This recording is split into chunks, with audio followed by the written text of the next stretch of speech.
ड्रामे के next episode में आप लोग देखेंगे कि अलमास किस तरह से अपने बेटे आसिम का ही घर उजाड़ने की जिद पर अड़ गई है। कहती है वो नेहा से कि मुझे तुम्हारी तरफ से कोई भी खुशखबरी सुनने को नहीं मिली। अगर यही सब कुछ चलता रहा तो वो वक्त दूर नहीं जब मैं आसिम की दूसरी शादी कर दूंगी।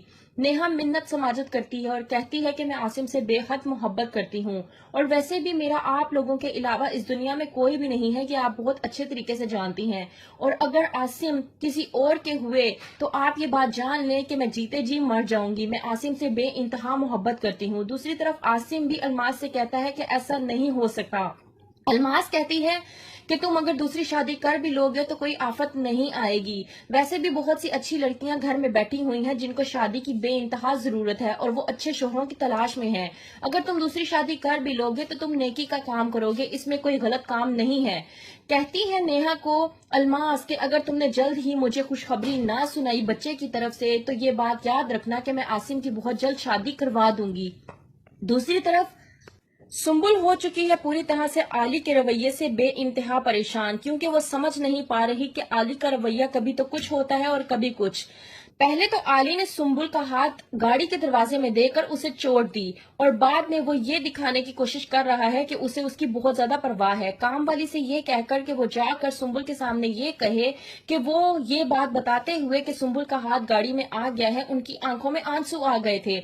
जब ये बात काम वाली बताती है तो आलियान की माँ आमना सुम्बुल से कहती है तुम फिक्र मत करो, तुम्हें पता है एक मर्तबा निशा आलियान की जो बहन है उसका भी हाथ इसी तरह से गाड़ी में आ गया था। आली ने इसी तरह से ही बेपरवाही से उसका हाथ गाड़ी में दे दिया था और बाद में वो बहुत ज्यादा तड़पा था और मुझे यकीन है कि अब भी वो बेइंतहा तड़प रहा होगा तुम्हारी इस चोट की वजह से। सुम्बुल परेशान है और कहती है आली से कि मैं समझ नहीं पा रही कि आप मेरे साथ ये रवैया क्यों इख्तियार कर रहे हैं। पहले तो आपने मुझे फूलों की सेज में सजाया और अब आप मुझे ही कांटे दे रहे हैं। आपकी ये कांटों बड़ी जिंदगी दी हुई मुझे पसंद नहीं आ रही। कहता है आली कि अभी तो शुरुआत है, अभी आगे आगे देखो मैं तुम्हारे साथ क्या करता हूँ। जिस तरह से साद ने मेरी बहन को तरपा तरपा के मारा था, बिल्कुल उसी तरह से मैं तुम्हें तरपा तरपा के मारूंगा। और जब तुम इस तरह से तड़प तड़प कर तकलीफ में मरोगी तो तुम्हारी माँ की आंखों से जो आंसू निकलेंगे अजियतों वाले, उससे मेरे दिल को सुकून पहुंचेगा। कहती है सुम्बुल आली से कि आपकी प्यारी बहन निशा आपकी लाडली थी ना, क्या आपको उसकी याद नहीं आती। जब सुनता है आली सुम्बुल के ये अल्फाज तो उसे बेइंतहा गुस्सा आता है। उसे वो सब याद आ जाता है कि उसकी माँ की वजह से ही उसकी बहन की जिंदगी तबाह बर्बाद हुई थी।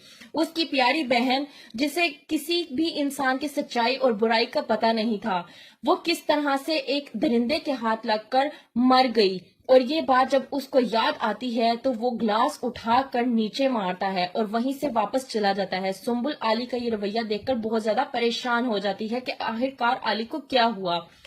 तो क्या होगा आगे? क्या आली वाकई ही में निशा का बदला लेगा या आगे जाकर आली को सुम्बुल से मोहब्बत हो जाएगी और वो सब कुछ भूल कर सब माफ कर देगा?